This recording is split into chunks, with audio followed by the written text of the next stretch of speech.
La Iglesia Cristiana Génesis, una nueva creación, un nuevo comienzo, se complace en presentar el mensaje de la semana con el Dr. Luis C. Bernard, pastor.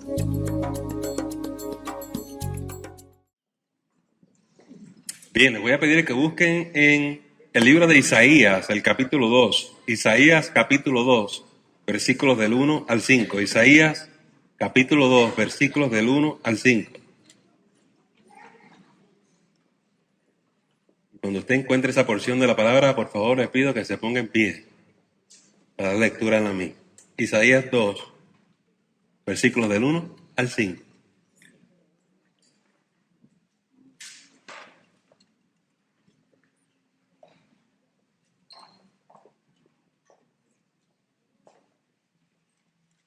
Dice la Escritura: lo que vio Isaías, hijo de Amós, acerca de Judá y de Jerusalén.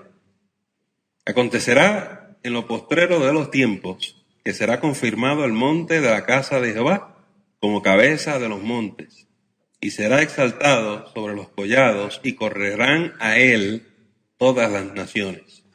Y vendrán muchos pueblos, y dirán: venid, y subamos al monte de Jehová, a la casa del Dios de Jacob, y nos enseñará sus caminos, y caminaremos por sus sendas. Porque de Sión saldrá la ley, y de Jerusalén la palabra de Jehová.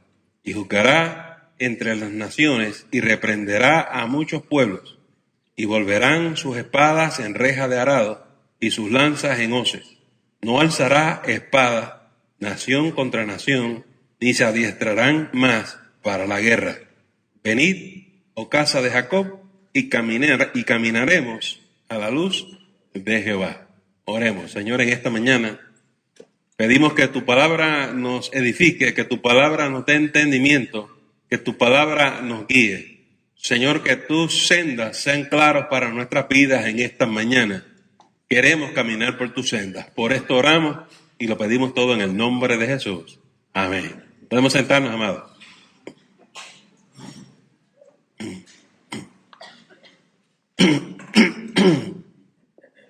Bendito Jesús.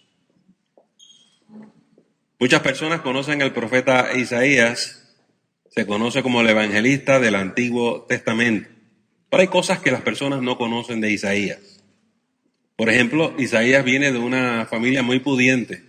Si lo describiéramos a base de nuestros términos de hoy en día, viene de la clase alta. Es un hombre educado, es un hombre de letras, es una persona que está en constante relación con oficiales del Estado.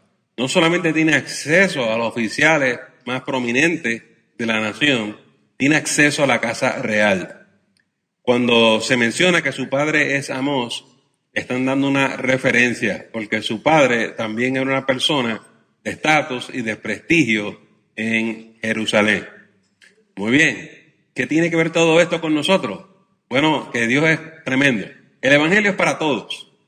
Hay gente que dice que el evangelio es para los pobres, y es cierto, pero también es para la gente de clase media y también es para la gente que tiene un poquito más. El evangelio es para todos. Amados hermanos, para la persona que tiene poca educación y la persona que tiene mucha educación. Yo he estado en iglesias donde las personas allí le está malo que alguien haya estudiado o que esa persona es de letras. Eso no es nada de qué avergonzarse. Cuando el Señor le permite a usted poder estudiar para su gloria y su honra, use lo que Dios le ha dado para que usted sea de bendición a los demás.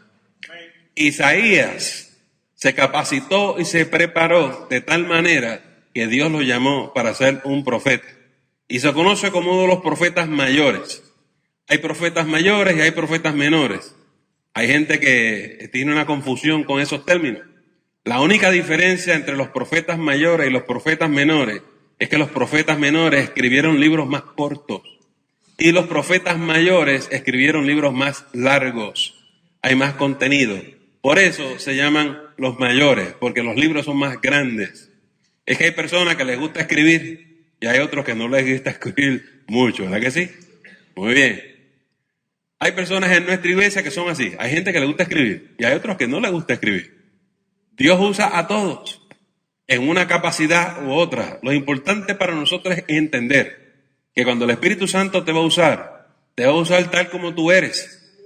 Pero que si no te gusta escribir, pues no te va a usar para escribir un libro de la Biblia. Porque hace falta gente que escriba. Y hay gente que escribe tremendo. Isaías era uno de ellos. Prolífico en las cosas que escribía. Pero en esta mañana, él no está hablando de lo que está escribiendo. El texto comienza en el versículo 1 de ese capítulo 2, lo que vio Isaías. Lo que vio.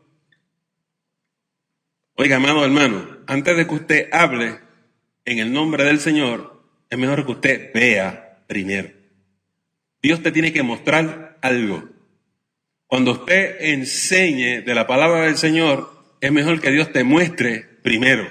Porque nadie puede dar lo que no tiene. Pero hay gente presumida que piensan que pueden ir y ponerse a hablar. Si Dios no te capacita, entonces tú no puedes ir a capacitar a los demás. Nuevamente, usted no puede dar lo que no tiene. De manera que es importante en el ejemplo de Isaías darnos cuenta que la preparación, los estudios, el esfuerzo es sumamente importante en el ministerio cristiano. Pero lo que va a decir Isaías aquí es interesante para nosotros, más cuando comienza en el día de hoy el Adviento, el comienzo de la temporada navideña, el comienzo de la temporada cuando viene el Señor Jesús. Nuevamente, les quiero recordar que a Isaías se le conoce como el evangelista del Antiguo Testamento. Y si usted quiere saber por qué, léase el libro de Isaías. Es como si usted estuviera en el Nuevo Testamento. Lo que el Señor le mostró a este hombre miles de años de antes que aconteciera, o cientos de años antes que aconteciera, es impresionante.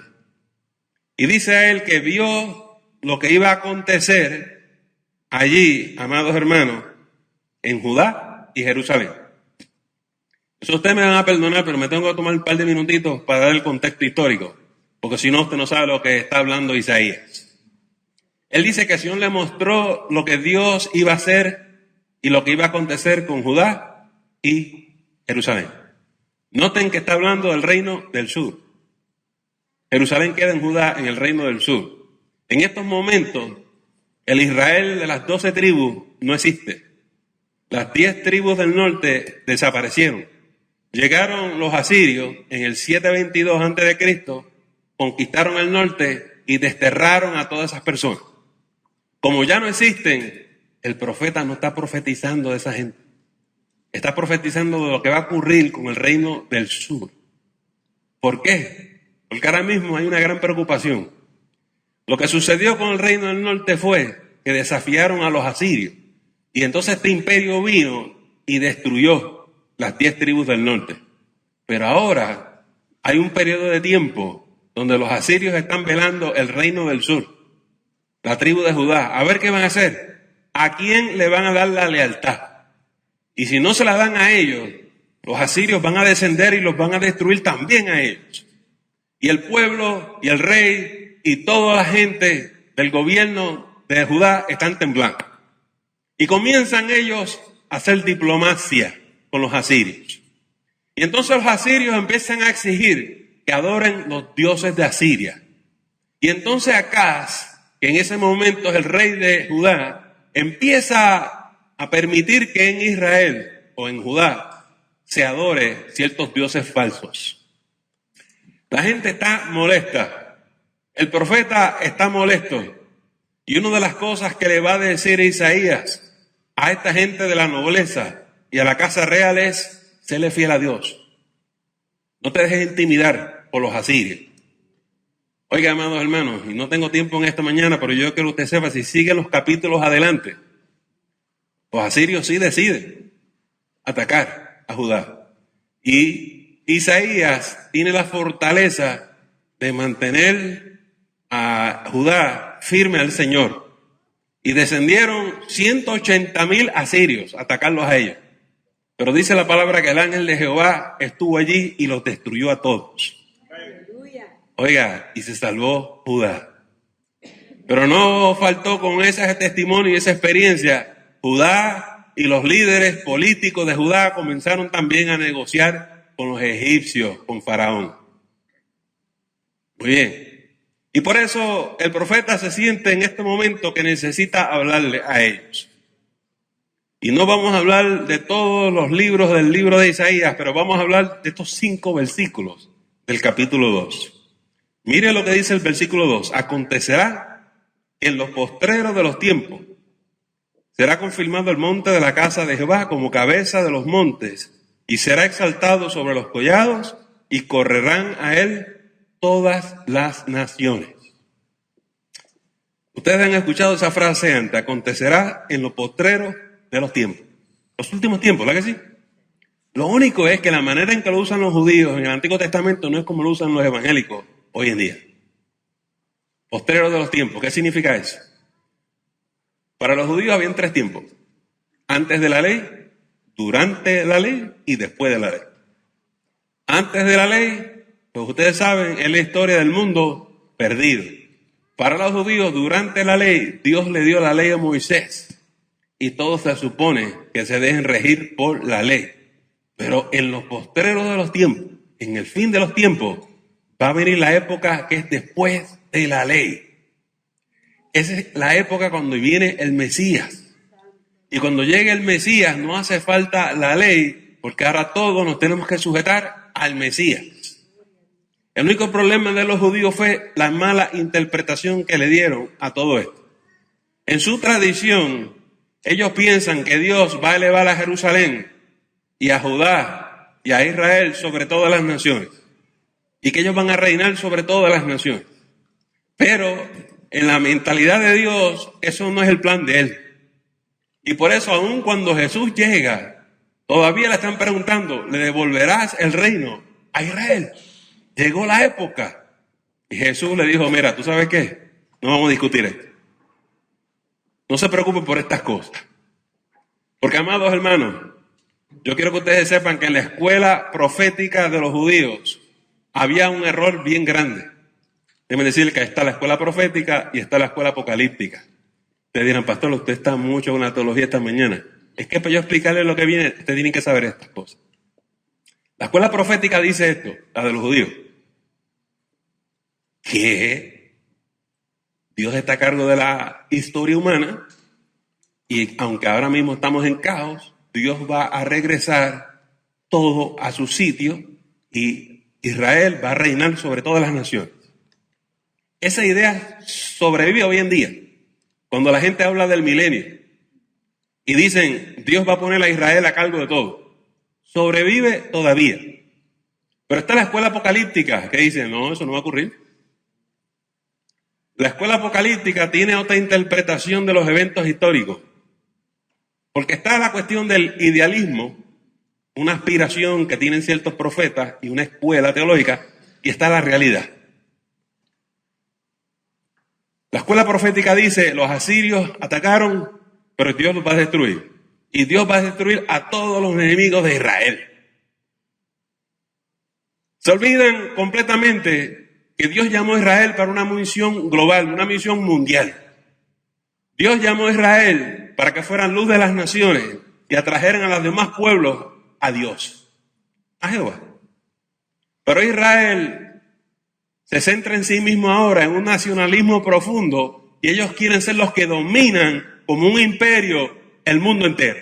Por eso hasta el día de hoy tenemos la lucha entre esa gente en Medio Oriente con los israelitas, con los judíos. Pero eso no es el plan de Dios y eso no es bíblico y no está en la palabra de Dios. Y lamentablemente muchos evangélicos siguen con esa teología. Y la gente dice, pero pastor, entonces ¿qué es esto de apocalíptico? Pues, apocalíptico es todo lo contrario. Miren lo que sucedió con este problema, con la escuela profética. Supuestamente Dios debe destruir a todos los enemigos de Israel. Pero la historia no sucedió así. Vamos a contarlo. Llegaron los asirios y destruyeron las 10 tribus del norte. Después de los asirios, ¿saben quién destruyó a las tribus del sur? Babilonia. Y después de Babilonia, ¿sabe quién llegó? Persia. Y después de Persia, ¿sabe qué otro imperio llegó? Grecia. Y después de Grecia, ¿sabe qué otro imperio llegó? Roma. Y siglo tras siglo tras siglo, Israel lo único que experimentó fue opresión. Y nunca dominaron el planeta, nunca dominaron el mundo. Pero esta teología seguía aspirando por ahí. Por eso Jesús decía, van a llegar falsos mesías y van a hacer falsas promesas. Pero no le crean, no le crean. Cuando usted mira aquí el versículo 2, lo que dice es, lo quiero leer con calma. Acontecerá en los postreros de los tiempos que será confirmado el monte de la casa de Jehová, no de Jerusalén, como cabeza de los montes, y será exaltado sobre los collados, y correrán a él todas las naciones. El texto y lo que Dios le mostró a Isaías no es que Jerusalén va a reinar sobre todas las naciones, sino que Dios iba a reinar sobre todas las naciones. Y por eso cuando llega Jesús, no lo pueden entender. Y Jesús le está diciendo a ellos, mi reino no es de este mundo. Yo no vengo aquí con ejército, no vengo con espada, yo no vengo a la lucha política, yo vengo con el Santo Espíritu de Dios y en el nombre de Dios.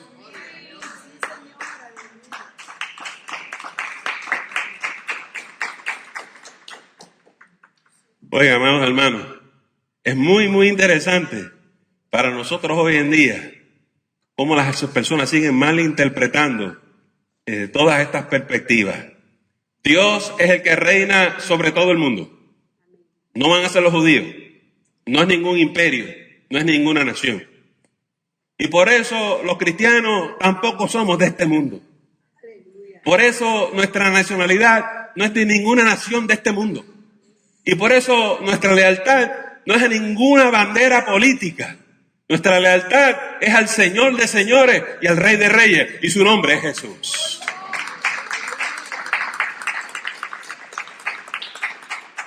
Es sumamente interesante ver cómo los hermanos evangélicos dicen, no, cuando venga el evangelio, entonces todos vamos a tener que ir a Jerusalén a adorar a Dios. Eso no es lo que dice el texto. Eso no es lo que dice el texto. Miren lo que dice el versículo 3. Y vendrán muchos pueblos y dirán, venid y subamos al monte de Jehová, a la casa de Dios de Jacob, y nos enseñará sus caminos y caminaremos por sus sendas, porque de Sión saldrá la ley y de Jerusalén la palabra de Jehová. Esto es lo que Jesús les decía a ellos.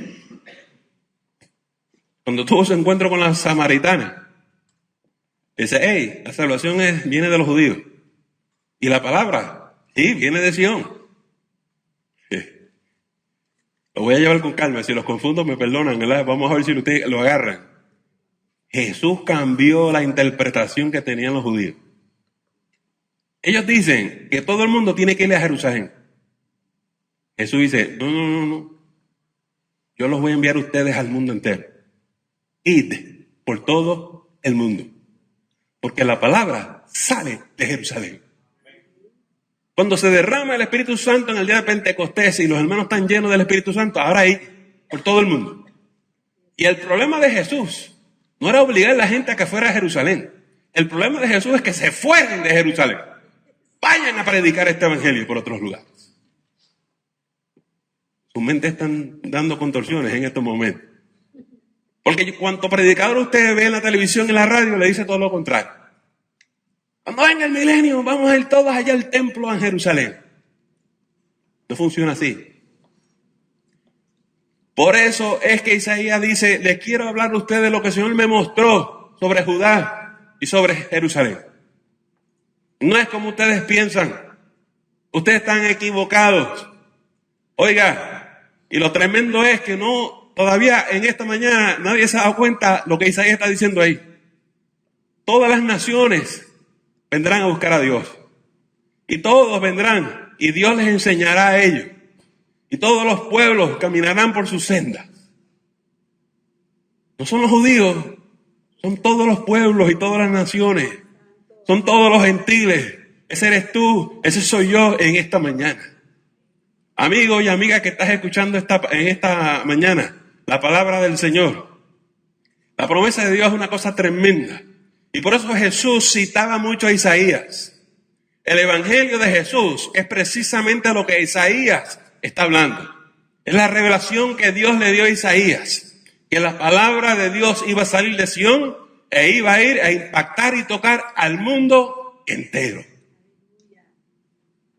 Cuando la gente todavía sigue aferrada a ideas muy antiguas, nos equivocamos y nos confundimos. Pues, ¿qué pasó con los judíos? Pues después que llegó el imperio de Roma, ¿se acabó el vacío, pastor? No, ahí fue que les vino peor todavía.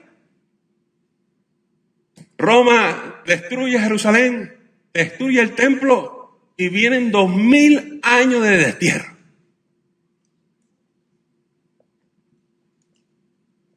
Estamos hablando de 3000 años.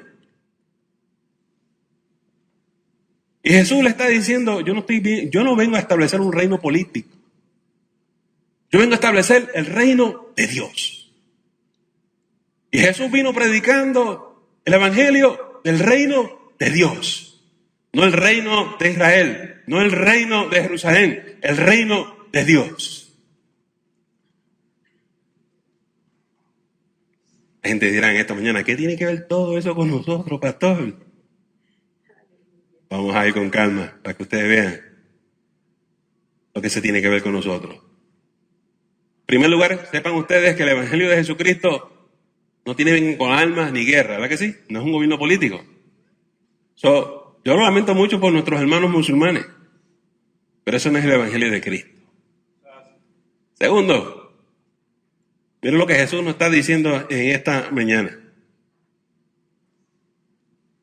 Los israelitas se equivocaron. Los judíos se equivocaron. Escucha, iglesia.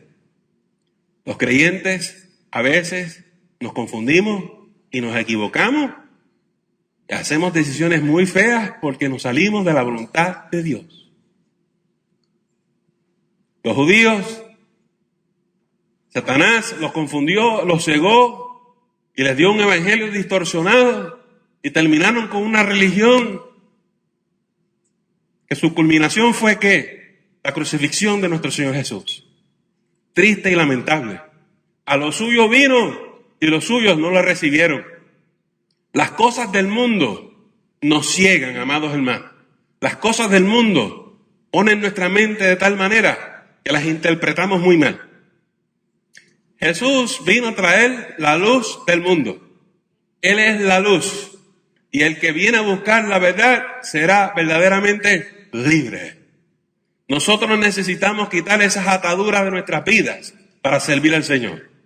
Toño hablaba en esta mañana de que el Señor le metía la mano en sus vidas y empezó a transformar y quitar cosas. Y así Dios tiene que hacer con el pueblo judío, con los israelitas y con el mundo entero. Y eso quiere decir contigo y conmigo también. Y a veces venimos a la iglesia y empezamos a decir, yo no creo así. Usted tiene derecho a su propia opinión, pero si su opinión no cuadra con la palabra de Dios, usted está en serios problemas. Y lo que dice aquí la palabra del Señor, mire usted lo que dice el versículo 3. Y vendrán muchos pueblos y dirán, venid y subamos al monte de Jehová, la casa del Dios de Jacob, y nos enseñará sus caminos y caminaremos por sus sendas, porque de Sión saldrá la ley y de Jerusalén la palabra de Jehová. Dios mismo te enseñará sus caminos. Es el don del Espíritu Santo. Que Dios te puede hablar a ti directamente. Es algo que mucha gente todavía no entiende. ¿Qué es eso del Espíritu Santo? Pues es la presencia de Dios en tu vida, porque Dios mismo te va a hablar, Dios mismo te va a mostrar, Dios mismo te va a dirigir. Mis ovejas escuchan mi voz y me siguen. Es una relación íntima y personal con Dios. Los cristianos no estamos hablando de religión. Estamos hablando de que tú tengas una relación personal con el Señor. Y si en esta mañana tú no la tienes, invita a Jesús a tu vida. Escucho mucha gente discutiendo por ahí. Él tiene su religión y yo tengo la mía. Es que no se trata de religión. Es que cuando tú tienes al Señor en tu vida, el Señor te habla y te muestra y te lleva a toda verdad. El que quiera discutir de doctrina se tiene que ir a la otra iglesia. El que quiera mandar gente al infierno se tiene que ir a la otra iglesia. Porque aquí nosotros vamos a seguir el Espíritu de Dios y el Espíritu de Dios es el Espíritu del amor. El Espíritu de la unidad. Miren lo que dice ese versículo 4. Y juzgará entre las naciones y reprenderá a muchos pueblos y volverán sus espadas en rejas de arado y sus lanzas en hoces. No alzará espada nación contra nación, ni se adiestrarán más para la guerra. Impresionante. Nosotros siempre nos burlamos y nos bofamos y nos reímos de las muchachas que compiten con Miss Universo, ¿verdad que sí? Porque le preguntan a las muchachas, ¿y qué usted quiere para el mundo? World peace, world peace. Pero ¿sabe lo que Dios está prometiendo? World peace, paz mundial. No más guerra, no más alma, no más violencia. Porque llegó el reino del amor. Oiga, amado hermano, eso es algo impresionante. Lo que pasa es que no hay ningún dictador que pueda traer la paz. No hay ninguna religión que pueda traer la paz. No hay ningún imperio que pueda traer la paz. La paz la trae el Señor. La paz la trae Cristo. Cuando se te mete por dentro y te perdona, cuando tú te arrepientes y permites que el Señor te transforme y te cambie, y tú dejas la violencia y dejas el odio y empiezas a amar, amado hermano, y a vivir en paz. Y así como nuestro Padre Celestial es un hacedor de paz, tú y yo somos hacedores de paz. Y Cristo prometió que los pacificadores heredarán el reino. Y nosotros tenemos que ser gente de paz. ¿Cómo eso ocurre en nuestra iglesia? ¿Cómo eso ocurre en nuestras relaciones interpersonales? ¿Cómo eso ocurre en nuestra familia? ¿Cómo eso ocurre en nuestro matrimonio? ¿Ok? No se vayan de la iglesia después de este culto, ¿ok? En tu casa, no ofendas, no insultes, no traigas maldición. Y si tú alzas tu voz e insultas y ofendes a uno de tus hijos, o a tu esposa, o a tu marido, pide perdón. Reconcíliate. Acuérdate que tú eres un hijo de paz y que tú eres una hija de paz. Bendito Dios. Qué triste, qué testimonio más pobre. Cuando hay personas en nuestras iglesias y dicen, conmigo no, yo soy un tremendo. ¿De dónde tú vienes? Vienes de la calle. Vienes de la calle, vienes del mundo. La gente que está en Cristo no viene así. Viene con otro corazón. La gente que está en Cristo se queda callado y te escucha y te observa y enmudece. ¿Sabe por qué?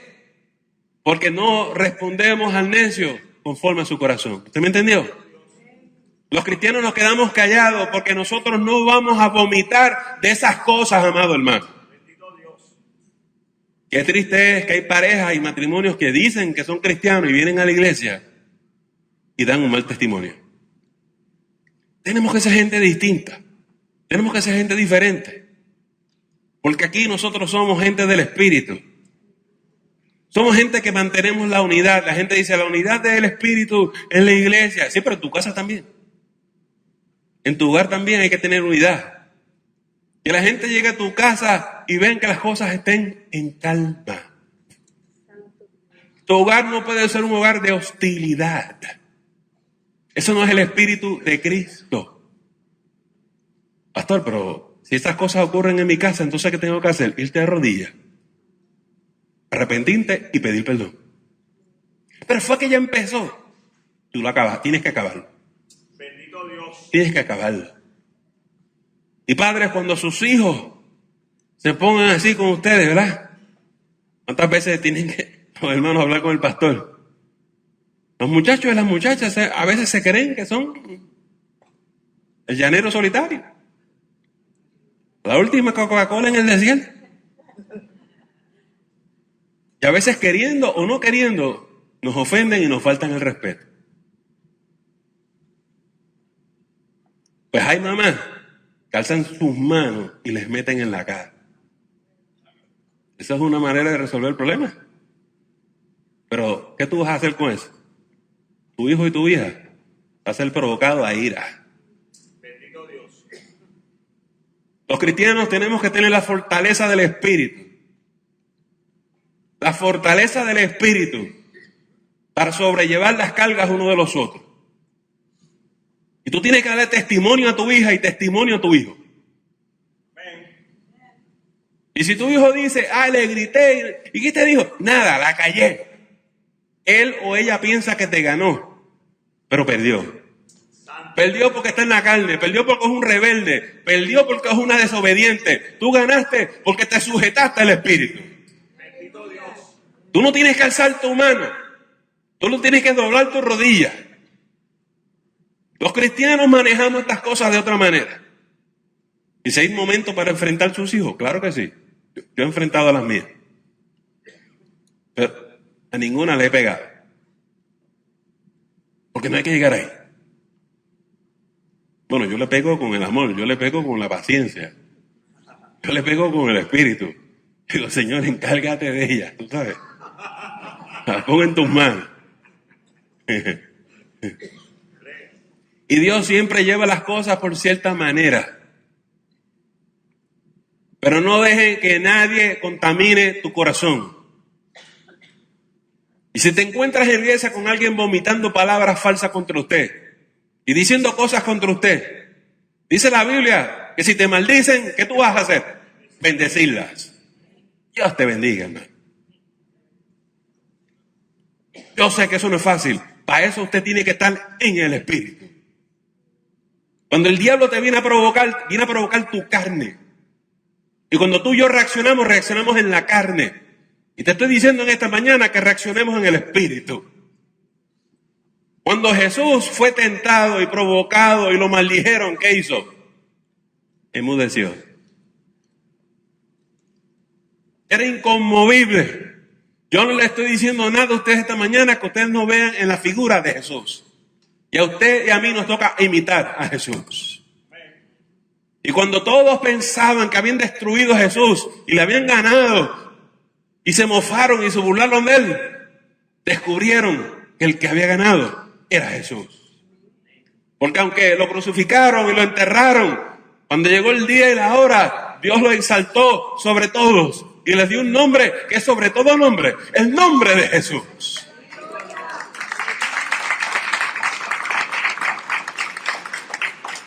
Y te estoy diciendo que el que te falte el respeto, el que te hable palabras toscas y rudas, cállate. Porque cuando llegue el día y la hora, Dios te va a enaltecer a ti. Dios te va a enaltecer, Dios te va a honrar a ti por tu amor y tu paciencia. Estas peleas no se pelean en la carne, se pelean en el Espíritu. Y si andamos en el Espíritu, caminemos en el Espíritu.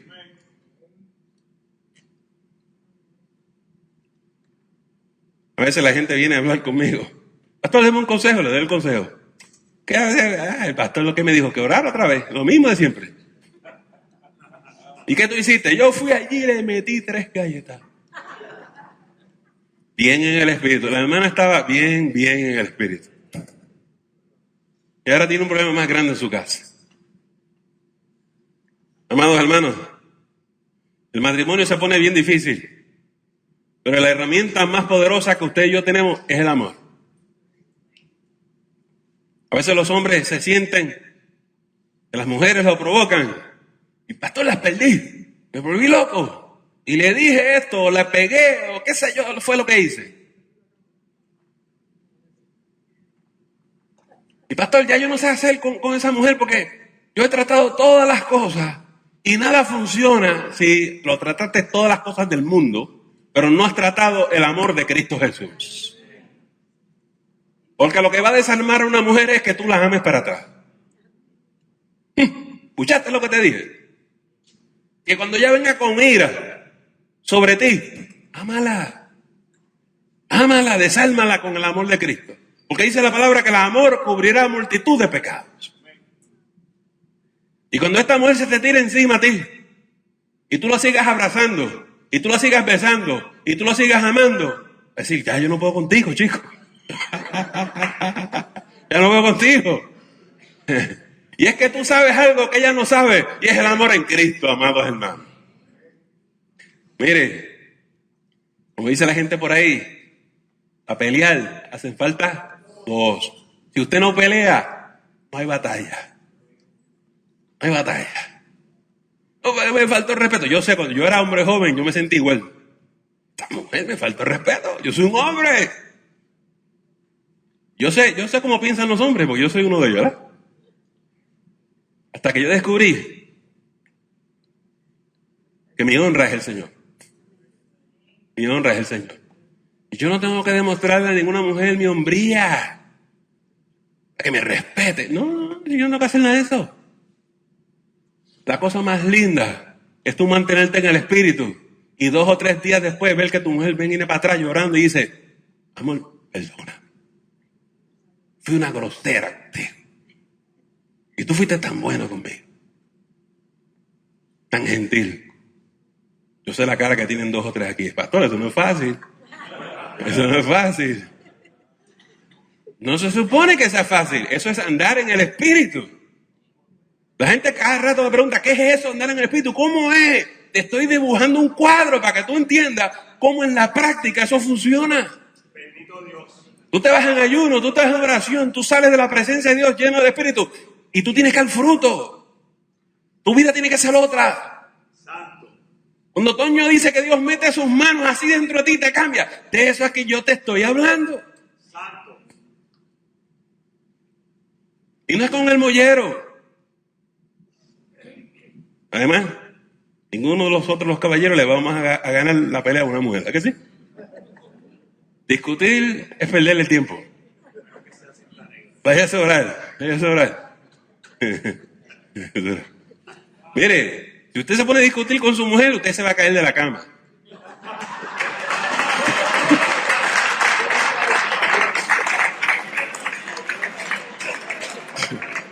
Si usted se pone a discutir con su mujer, de aquí ver una patita.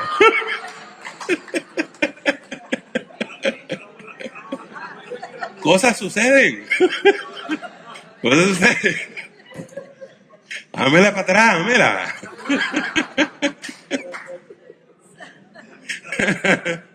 Aleluya. Gloria a Jesús. Bueno. Dice la palabra del Señor, versículo 5. Venid, oh casa de Jacob, y caminaremos a la luz de Jehová. ¿Qué es lo que Dios quiere? Que andemos en su senda. Eso es lo que Dios le está pidiendo a Judá. Le está diciendo, ¿ustedes vieron lo que le pasó a las 10 tribus del norte? Le pasó por desobediente. ¿Ustedes no quieren que le acontezca lo mismo? Obedezcan. Sométanse al Señor. Esa lección es para ti y para mí también. Vamos nosotros a andar por la senda del Señor. Vamos a ir donde Él. Y que Él nos hable. Y que Él nos muestre sus caminos. Y vamos a andar por sus sendas, amados hermanos. Este planeta necesita de buenos cristianos. El mundo está lleno de escándalos. Nosotros prendemos el televisor y son las malas noticias, ¿verdad que sí? Todo es malo. No nos dan buenas nuevas. El único sitio que está promoviendo las buenas nuevas es la iglesia de Jesucristo. Alguien tiene que hablar de las cosas buenas y nosotros estamos hablando de cómo transformar lo malo en lo bueno. Amados hermanos, y estamos diciendo que solamente Dios puede hacer ese milagro en nuestras vidas. En esta mañana, Dios necesita de ti y de mí. Porque hay un mundo allá afuera perdido, en tinieblas, y no saben andar por los caminos de Dios. Tú y yo se lo vamos a mostrar. Se lo vamos a mostrar a nuestras esposas, a nuestros esposos, a nuestros hijos, a nuestros semejantes, a nuestros vecinos, a los hermanos de la iglesia. Nosotros somos la luz del mundo. Para que la gente vea a Cristo en nosotros. Hoy comienza el Adviento, la época de la llegada del Mesías. Y en diciembre 25, las iglesias cristianas celebran el nacimiento de Jesucristo. Y en esta iglesia cristiana Génesis vamos a tomar diciembre 10. Y tenemos una actividad especial. Y la celebración del niño Jesús. Ahí vamos a enseñar a la gente que tenemos que acudir al Señor. Para que todo eso que hemos hablado en esta mañana acontezca. Y yo quiero que tú sepas que esto no es religión. Esto no es cuestión de asistencia. Esto no es cuestión de ir a la iglesia una vez al mes, ni 2 veces al año. Esto es de que tú tengas una relación personal con el Señor.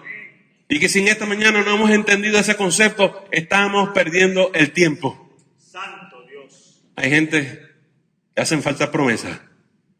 La única promesa que yo hago es que si tú aceptas a Jesús, tu vida va a ser distinta y diferente. La única promesa que yo te voy a hacer es que si tú pones tu vida en las manos del Señor, Tu vida cambia, tu matrimonio cambia, tu familia cambia. ¿Somos perfectos? No, pero las cosas cambian y cambian para el bien. Que Dios le bendiga en esta mañana. Inclinemos nuestras cabezas, cerremos nuestros ojos. Señor, en esta mañana yo te doy gracias porque tú eres bueno. Tú eres bueno, Señor, y tú nos hablas a tiempo y fuera de tiempo. Señor, en esta mañana necesitamos tu sostén, tu fortaleza. Ayúdanos en el tiempo difícil. Señor, que cada uno de nosotros podamos entender que necesitamos acudir a ti. Que sin ti, Señor, nada podemos hacer. Cambia nuestras vidas, cambia nuestros matrimonios, cambia nuestros hogares, cambia nuestras familias. Señor, cámbiame a mí primero. Esto yo te pido. Señor, hay hombres y mujeres que quieren aprender a andar en el Espíritu. Muéstrate, enséñales, encamínales a andar por tu senda. Por estas cosas oramos y las pedimos todas en el nombre de Jesús. Amén. Vamos a estar todos puestos en pie, vamos a despedirnos en oración en esta mañana. Ya es tarde. Gloria a Jesús y esperemos que ustedes pasen un gran domingo en el Señor. Amén. Vamos a orar. Padre, en esta hora te alabamos y te bendecimos por lo bueno que tú eres. Gracias por tu misericordia. Gracias porque eres poderosamente en medio nuestro. Gracias por las sanidades, las liberaciones. Gracias, Señor, por las transformaciones. Gracias por tu palabra, porque tú nos hablas y tú nos revelas. Y ahora, Señor, llévanos con bien, doquiera que vayamos, pero con la bendición del Padre, del Hijo y del Espíritu Santo. Amén. Que Dios me les bendiga, que tengan un gran domingo en el Señor. Le agradecemos el habernos escuchado y no te debes perder la próxima edición de El Mensaje de la Semana. Que el Señor te continúe bendiciendo.